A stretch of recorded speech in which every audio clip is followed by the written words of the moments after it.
I mean, let me remind the Senate and anyone listening that the Greens were responsible for the very policy agenda implemented by the previous Labor government, which saw 50,000 people arrive in Australia illegally and saw 1,000 or more people drown at sea because they didn't have the courage and the wherewithal to say what they were implementing was absolutely wrong. And I find it a bit sanctimonious for Senator Di Natale to bring in these emotive arguments, and particularly to characterise this as some sort of humanitarian mission by using the image of that terrible image of that young boy who was picked up after having drowned at sea, picked up off the beach.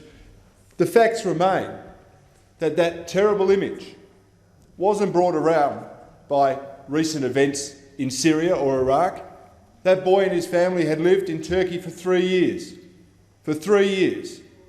The money for that boy's father to receive, to pay the people smugglers was sent from Canada. And the father sent them on that boat so the father could get dental treatment. They were in no fear, they were in no persecution, they were in no danger in Turkey. It is a tragic circumstance, but it is a tragic circumstance that is brought about in very similar policy circumstances to what the Greens espoused when they were running the government with the Labor Party.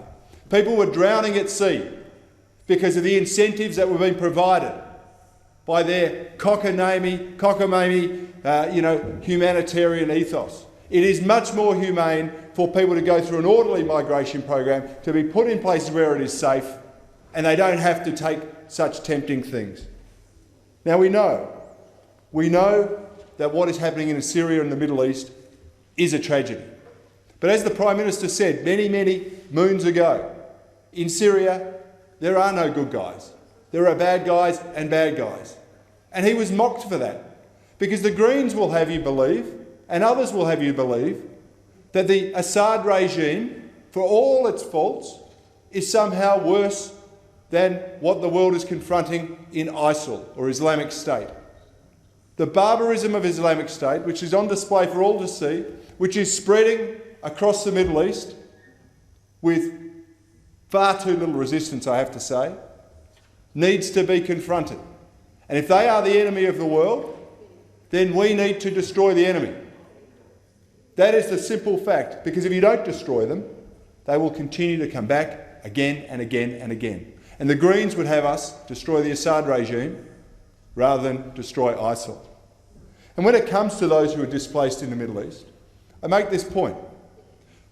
There are millions of them who have not been accepted into many of the Gulf nations, such as Qatar or the United Arab Emirates or Saudi Arabia, Kuwait or Bahrain.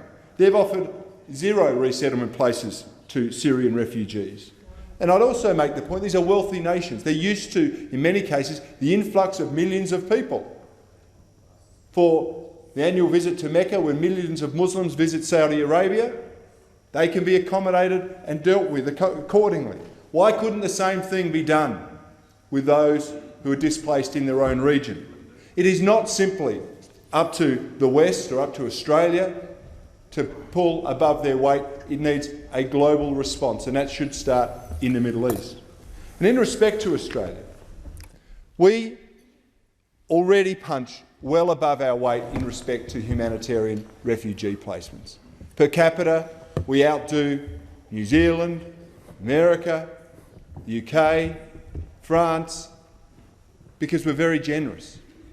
And the Prime Minister has made it very, very clear that we are going to do our best to allow 4,000 additional persecuted minorities placement, settlement in Australia with their families, a focus on women and children. And I've got to tell you that where I go, people would welcome that. People would welcome those who are truly persecuted and have been displaced and have been persecuted for decades, if not hundreds of years. The Christians in the Middle East are among the most persecuted people on earth. Wherever they go, they're not free to practice their religion. They're attacked, humiliated and mocked. If we can provide safe haven to them, then I say we should do it. And that's what the Prime Minister has said. I also want to make the point that a lot of the criticism of the efforts that are going on internationally ignores the fact that perhaps the greatest trade now that is going on is in false Syrian passports. There are enormous records of Pakistani nationals ditching their identity and claiming to be Syrians in order to get refugee status. So there is a myth that is growing up around this, that somehow this is, to ignore some of the issues with this is to deny there is a problem.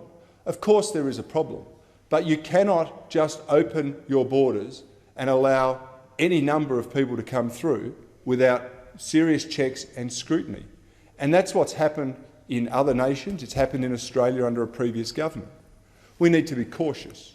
I would urge the European nations to be cautious, and many of them are exerting some caution with it, just as some of the Middle Eastern nations are also being cautious because they're concerned about the false identities, or the identities, I should say, of some who are purporting to be refugees. And there's no doubt at all this is an emotive topic, no doubt at all. But in many respects, much of this has been foretold by Middle Eastern experts for quite a few years. There was a great celebration about this Arab Spring and the opportunities it would open up in the Middle East. But there were more cautious amongst us who said that if you're going to replace a particular form of government or a particular leader, you best be very careful what you replace it with. And we're seeing, the dislocation, as bad as the Gaddafi regime was in Libya, and I spent some time there, and I can tell you it was absolutely appalling. What is going on in Libya today is even worse. If you look at what is happening in Syria, of course, the Assad regime has and continues to have a great many negatives attached to it. But what is happening there as a result of the intervention of Islamic State and what is happening in Iraq and in various other places around the Middle East is a true tragedy. So, are we being forced to choose between bad and worse? Because there are no good guys in this argument. But to simply say we should allow another 20,000 people purporting to be Syrian or escaping the Syrian conflict into our country because it's the whim of the Greens Party, I think is absolute folly. We need to continue to have a measured humanitarian migration program in this country. The Australian people want to open their hearts, open the bounties we have in this world, in this country, to those people who want to come through the appropriate channels. And for all the emotion, for all the rhetoric, for all the victimhood statements that the Greens and others will want to make, we have to make sure the facts actually match up with what is in our best interests and is actually what is going on around the rest of the world. So I would say that Australia needs to continue to play a leading role in both the battle against Islamic State. I have no doubt about that, and I have no question in my heart. But I also think we need to continue our very generous humanitarian refugee intake program that is specifically focused on those persecuted minorities, those who have no safe haven anywhere in the Middle East, rather than those who perhaps can find safe haven in any number of countries in the Middle East. There is, at this stage, I don't believe, any need for the hundreds and hundreds of thousands of people to be ditching their identification and trying to get into Europe for reasons of safety, because many of these people have been very safely ensconced, working and housed in places like Turkey for many years. This seems to me becoming an opportunistic cycle which is masking the true humanitarian need that is the responsibility of all Western nations. And that is the challenge for us, to distinguish between those who have been opportunistic and those who are truly in need. And Australia will back those truly in need.